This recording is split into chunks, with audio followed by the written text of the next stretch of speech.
And joining me now is Jacob Blake's mother, Julia Jackson, and Ben Crump, the family's attorney. And Ms. Jackson, thank you so much for taking the time. And Ben, it's always great to speak with you as well. But I want to start with you, Ms. Jackson, and first ask you if you can give us any of the latest updates on Mr. Blake and how he's doing. He is currently still in surgery. And I mentioned toward the end here that the Justice Department has said that they're going to get involved in the case. Have you heard from anyone at the Justice Department so far? We have not. The governor's office reached out, but we haven't heard nothing from the Department of Justice.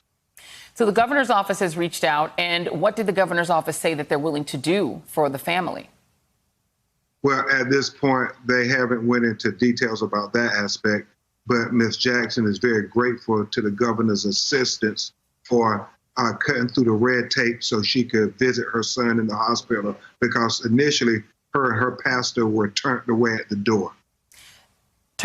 Were turned away?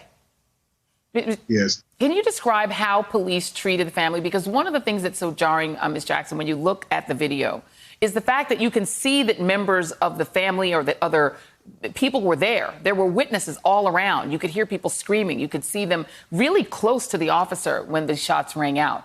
What did police say to your family members? What did they say to your children? Did they try to comfort them? Did they say anything to the family at that time?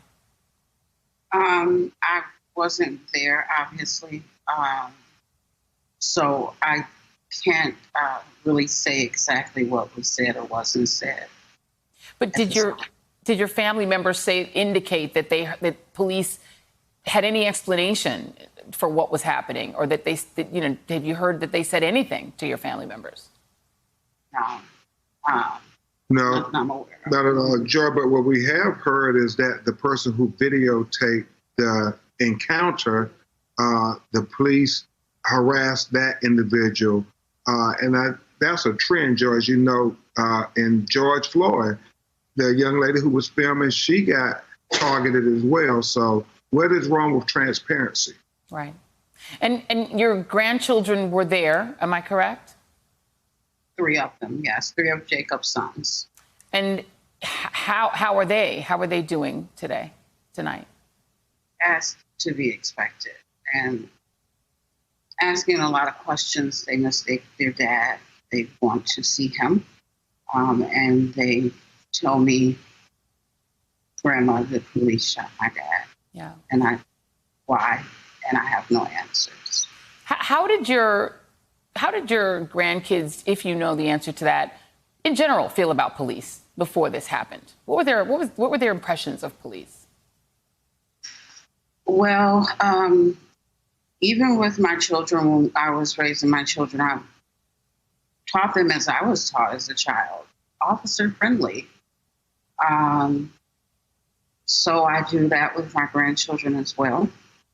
I can't really tell you how they feel inside at that age.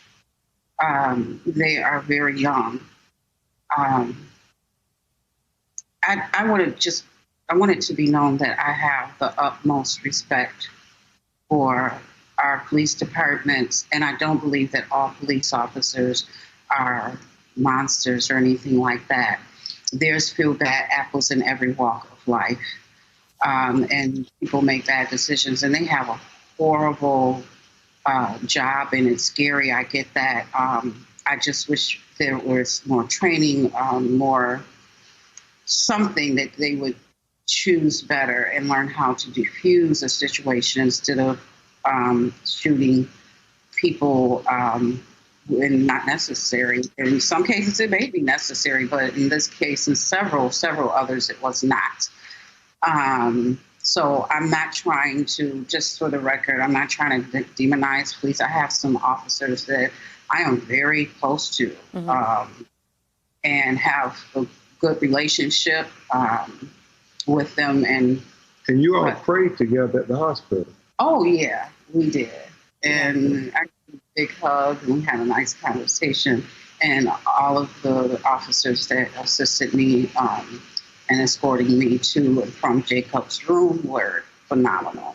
And do you know the details of what Jacob was trying to do when police arrived. I think for a lot of people, they're wondering how this began. Do you know the details of what sort of a dispute he was trying to intervene in? What was he doing before this shooting took place? No, I don't. I know that Jacob video called me earlier that morning. He and Israel, whose birthday it was on that day, were picking out toys and other things for his birthday party. Outside of that, I know nothing.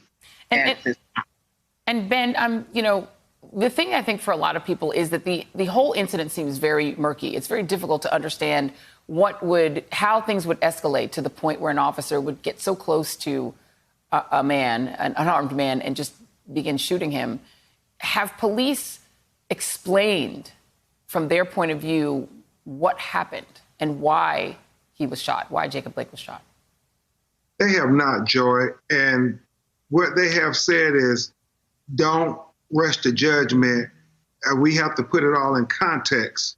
And that is so shocking, Joy, because they always use a video when it's a person of color who's accused of something nefarious. They say, well, we have video. But now that we have video of the police doing something, shooting a man 7 times in his back at point blank range when he's going away from him, they say, don't rush to judgment, even though they rushed and shot him. And why is it, Joy Reid, that the video is not enough?